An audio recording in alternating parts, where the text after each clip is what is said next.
kegemukan ini kan sifatnya menaun dan kronik. Waktunya pasti sudah berjalan lama, bertahun-tahun. Karena kebertahun-tahunannya ini, problem pasti sudah numpuk, terutama problem metabolik. Banyak itu yang frustasi. Olahraga udah gila-gilaan deh olahraga. Sebutin jenisnya olahraga. Terus makannya udah sedikit banget, kadang nggak makan-makan, tapi akhirnya malah lemes, nggak bisa beraktivitas gitu. Tapi tetap tuh kegemukannya atau body fatnya nggak reduce kan ya. Dan sadar bahwa gemuknya ini udah lama dan jangan minta kayak Roro Jonggrang ya, terus tiba-tiba dalam sehari ada candi gitu kan, nggak bisa, badan kita nggak bisa berubah dalam waktu singkat.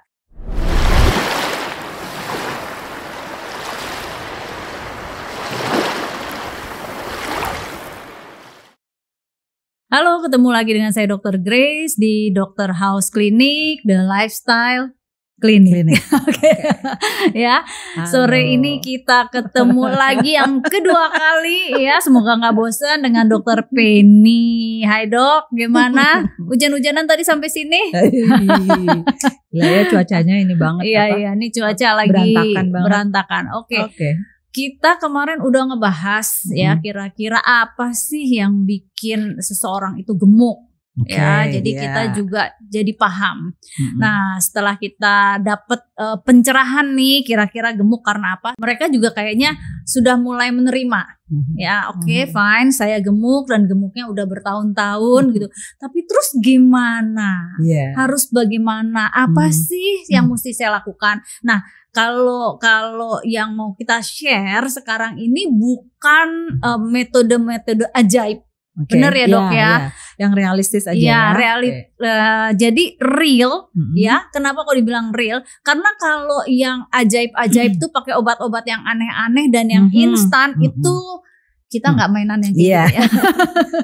Ya, kita pengen ngasih insight ke healthiers, sesuatu yang real ya. Terus itu bisa diimplementasikan dengan baik dan jadi lifestyle. Sehingga gemuknya atau kurusnya bukan gemuk kurus jadi kita pengen emang ke arah healthy. Oke, Dok, sekarang coba bocorannya gimana nih supaya step by stepnya bisa kita start kalau mau ngurusin badan. Nah, review sedikit ya yang kemarin bahwa kegemukan ini kan sifatnya menaun dan kronik. Waktunya pasti sudah berjalan lama, bertahun-tahun. Poin yang pertama, karena kebertahun-tahunannya ini, problem pasti sudah numpuk, ya kan? Problemnya terutama problem metabolik. Betul. Nah, di perjalanan sampai di titik ini, saya gitu ya, menemukan, maksudnya menjalankannya tuh bahwa tidak cuma bisa diatasi dengan, yang katanya diet aja. Ditambah olahraga aja gitu ya. Betul. Nah, banyak itu yang frustasi. Olahraga udah gila-gilaan deh olahraga. Sebutin jenisnya olahraga. Terus makannya udah sedikit banget, kadang nggak makan-makan, tapi akhirnya malah lemes, nggak bisa beraktivitas gitu. Tapi tetap tuh kegemukannya atau body fatnya nggak reduce kan ya. Nah, kuncinya adalah menyadari dulu bahwa karena perjalanan yang panjang ini faktor inflamasi sudah begitu besar. Dikarenakan body fat yang sudah berlebihan. Itu pertama. Yang kedua, harus dipikirkan apakah faktor metaboliknya ini sudah juga menyentuh misalnya problem hormon. Jadi ada dua dulu nih sampai dari sini tambahannya. Satu, metabolik. Lalu kedua, problem hormon. Hormonnya terutama mungkin hormon imbalance-nya dulu. Nah, balik lagi ke satu tadi bahwa ada problem metabolik. Itu harus dicari. Dicari seberapa besar faktor inflamasi yang sudah terjadi. Nah, seringnya metabolik ini contoh paling simple atau yang paling sederhana dan kadang banget dilupakan adalah insulinnya nih masih aman nggak? Ada insulin resistance atau tidak? Tapi masih banyak yang bingung loh Dok. Insulin puasa sama gula darah puasa. Nanti kayaknya kita mesti bahas. Tapi sementara ini kita jalan aja dulu. Gini, ada 3 poin yang mesti terperiksa untuk kita menyatakan ada problem urusan gula darahnya something atau enggak, atau insulin problem atau enggak. yaitu adalah gula darah puasa, HbA1c dengan insulin puasa. Tuh, insulin beda puasa bukan gula darah puasa. Jadi serial 3 ini yang harus terperiksa. Itu untuk menentukan ya apakah ada kemungkinan insulin resisten atau tidak, atau apakah sudah masuk ke prediabetes atau tidak. Nah itu. Nah dari situ bisa berlanjut ke pemeriksaan. Misalnya ada fatty liver atau tidak, karena biasanya mereka yang obes ini sudah ada fatty liver. Dan numpuk juga lemak di hati. Ya betul. Nah 2 saja poin ini sudah menjadi satu gangguan metabolik. Iya betul. Dan ini sering tidak menjadi suatu concern. Jadi ini tidak di terapi, tidak di manage gitu ya. Nah 2 inilah. Lalu setelah dia masuk ke metabolic problem, sudah terjadi hormon imbalance atau tidak? Level of stressnya seperti apa, lihat kortisolnya, lagi ketinggian banget kah, atau sudah drop banget sampai dia mungkin sudah tahapan adrenal fatigue, bisa kan begitu, itu dari adrenal.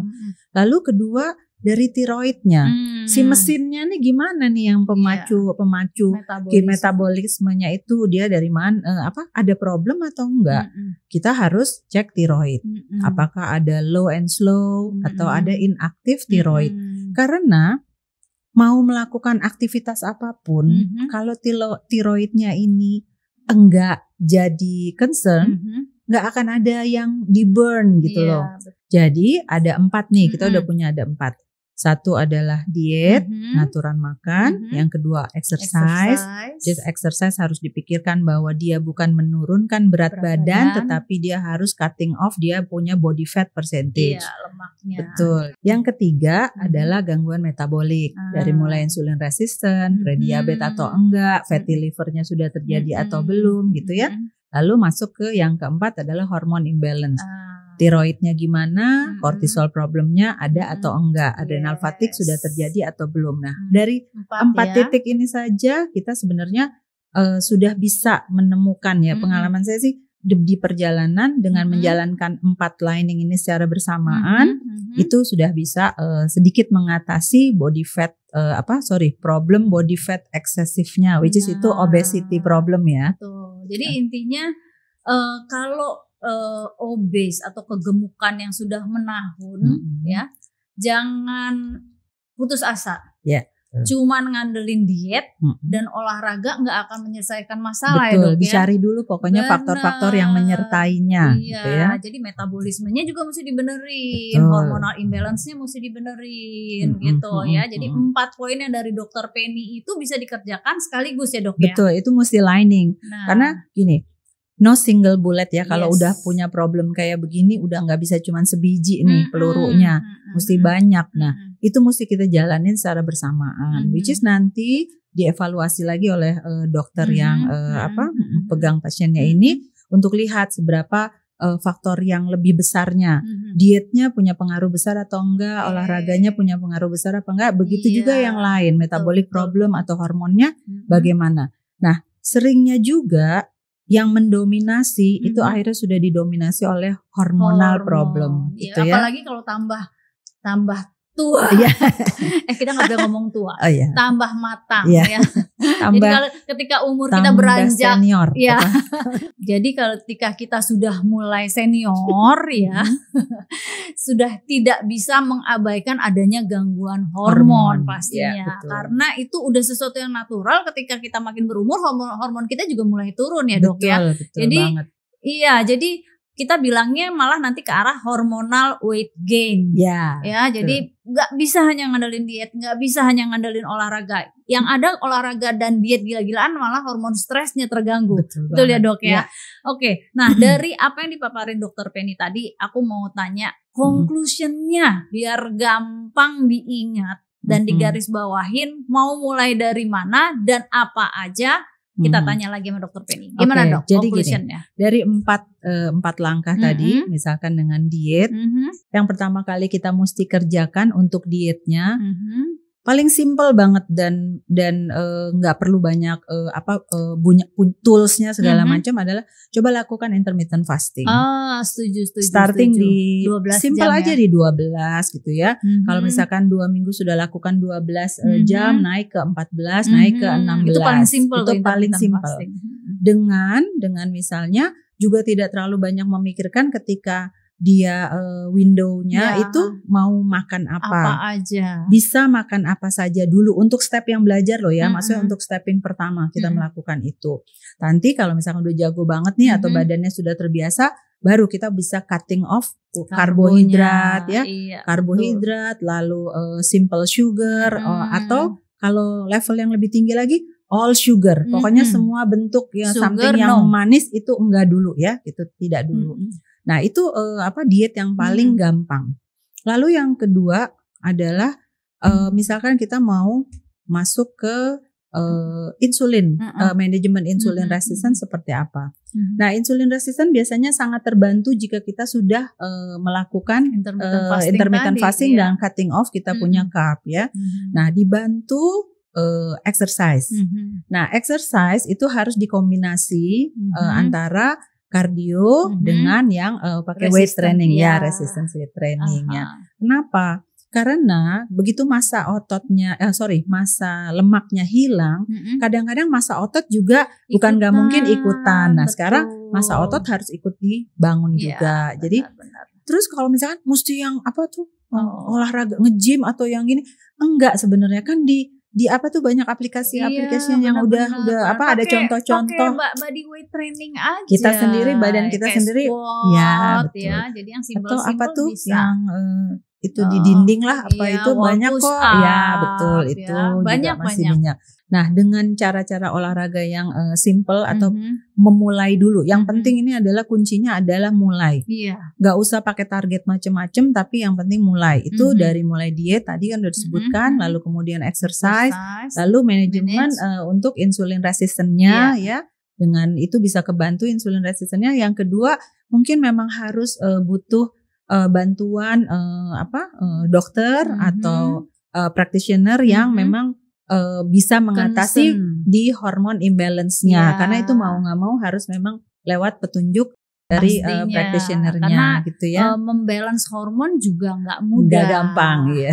Jadi mau ngebalance hormon juga nggak sembarangan, karena kok nggak bisa main tebak-tebak aja. Oh kasih hormon ini, karena hormon juga kayak pedang bermata dua ya. Betul. Kurang pemeriksaannya salah. juga mesti detail. Habis pemeriksaan detail baru masuk ke terapi yang benar. Sesuai dengan hormon apa yang bermasalah. Betul. Gitu. Betul. Ya. Gimana Healthiers? Kira-kira udah kebayang nggak kalau yang rasanya nih saat ini sedang mengalami gelisah karena berat badan nggak turun-turun ya? Coba ya ikutin step yang tadi Dokter Penny sampaikan, ada 4 step ya. Tapi yang paling pertama niat dulu, niat dulu dan sadar bahwa gemuknya ini udah lama. Dan jangan minta kayak Roro Jonggrang ya, terus tiba-tiba dalam sehari ada candi gitu kan, nggak bisa, badan kita nggak bisa berubah dalam waktu singkat. Jadi kita mesti sabar dan konsisten, itu kunci banget tuh, konsisten. Kadang-kadang kita tuh males di konsistennya, seminggu udah ngejalanin, minggu besoknya males ya.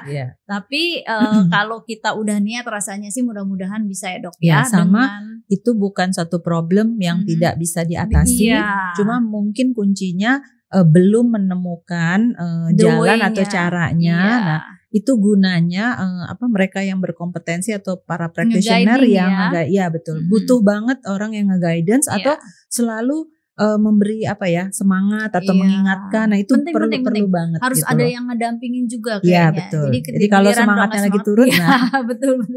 ingetin lagi. Ya, jadi Healthiers kita kayaknya udah dapet senjata nih, gimana caranya untuk memulai step-step supaya kita bisa mengurangi massa lemak tubuh. Ingat ya, bukan mengurangi berat badan, tapi mengurangi massa lemak body fat tubuh. Excessive kelebihan lemak tubuh.